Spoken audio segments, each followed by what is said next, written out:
I'm 18mm, now I'm going to 55mm. I shoot a lot of product video. That's the reason I need to throw back my camera so back and I need to look like this and this. Hey, what is up guys? Hopefully you guys are doing absolutely great, and today is Monday. That means welcome back to another episode of Monday Show. So today what I got is another thing to review. So this thing is Canon 50mm 1.8. As you know, this thing is one of the best on the market. So today I'm going to give you a review that is it the best lens for YouTubers? Yeah, that's the question. Is it the best lens for YouTubers? Not only YouTubers, is it the best lens for photography, filmmaking, anything you can ask for?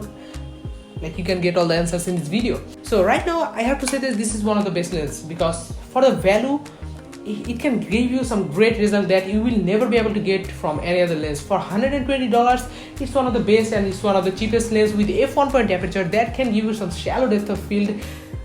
Those are crispy and amazing shallow depth of field because this got an f1.8 aperture. That means the lens can go really big, and especially in low light you can get some amazing shot that you will never be able to get with a kit lens or any other zoom lens like 55 to 250. This thing is much more better than the 55 to 250 because the shallow depth of field is not as amazing as this thing, because this thing can give you like rounded bokeh that you see in professional photography and also filmmaking. Okay, now let's talk a little bit about the photography. So this lens can be a macro lens because it can go up to 0.35 feet. That means so it can go so close. I have taken a lot of macros with this thing.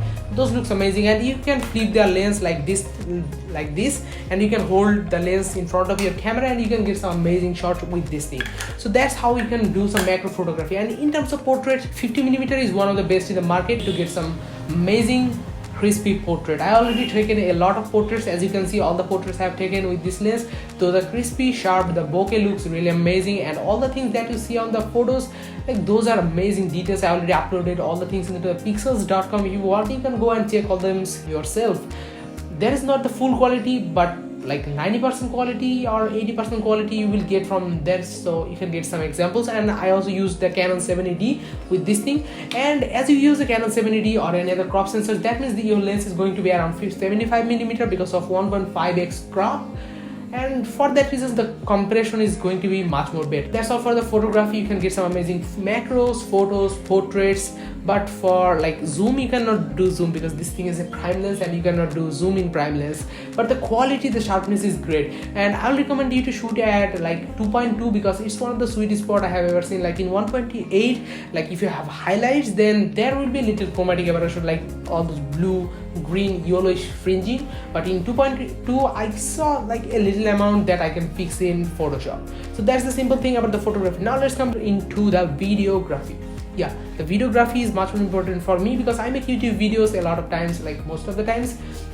So this lens don't have stabilization. That means handheld videos are going to be really bad, and if you throw back your camera, you need to you have to throw back your camera so far, because right now I'm shooting at 18 to 55mm at 3.5 maybe, yeah 3.5, and the exposure level, like the ISO is 2000. But if I can shoot with this thing with 1.8, the background is going to be compressed, the bokeh is going to be great, and I need only around 200 like ISO, something like that.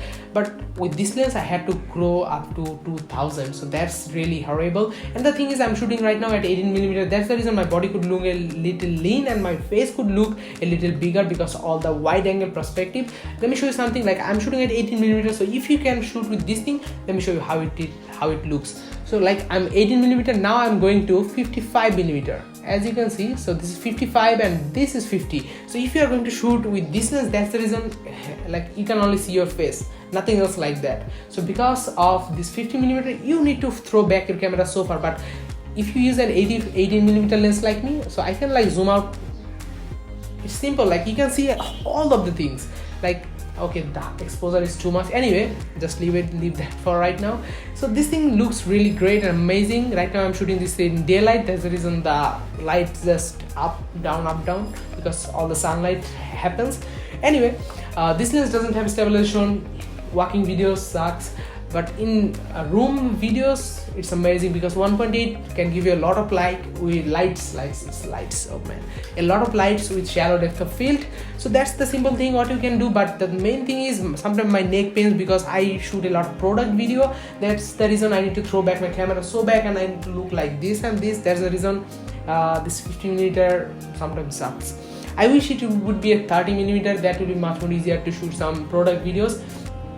Anyway, as you can see some samples. Anyway, now let's come to the conclusion. Is this 50mm 1.8 is the best lens for photography, filmmaking, and also for YouTubers? Especially I'm a YouTuber, so I care about you all the YouTubers, all my friends. Anyway, so the main thing is, yes, it's one of the best for $120. There is nothing better like this one with 1.5. What I'm talking about, focus manual focus ring is really amazing. Like, it's super smooth. As you can see, this thing is super smooth, and this thing also got something that is, there is no noise, especially like with the lens I'm shooting right now, it produces a lot of noise, but with this there is no noise such like that. So that's the reason I'm really happy, because like sometimes the noise sucks, because if I use some onboard microphone, then the noise just captured by the onboard microphone, but with this there is no such noise. And the autofocus works really amazingly. As you know, the Canon is one of the best in terms of autofocus. So that's the simple thing what you have to care about. This lens is one of the best for YouTubers, photographers and filmmakers, but not wildlife photography, because you cannot zoom in, zoom out. That's the simple thing what you have to care about. Other than that, I think this is one of the best for, and also the value for money things, I have to say, because I like all the value for money things. Anyway, that's all for today. Hopefully you guys liked this Monday show. I'll be back with another Monday show next Monday. Okay, that's all for today. See you in my next video. Till then, what you can do is go subscribe and press the bell icon. Don't forget to like this video, and if you want to see this kind of videos, you can come back to next Monday, or even if you want to watch other videos, then you can come back tomorrow, because I upload videos regularly, like every day. What you say, every day? Yeah, every day. So that's all for today. If you want to see me every day, go subscribe, press the bell icon, you will get notified. And with that said, I have to say is goodbye for right now. See you in my next video. Till then, yeah, goodbye. And how I can finish it like this.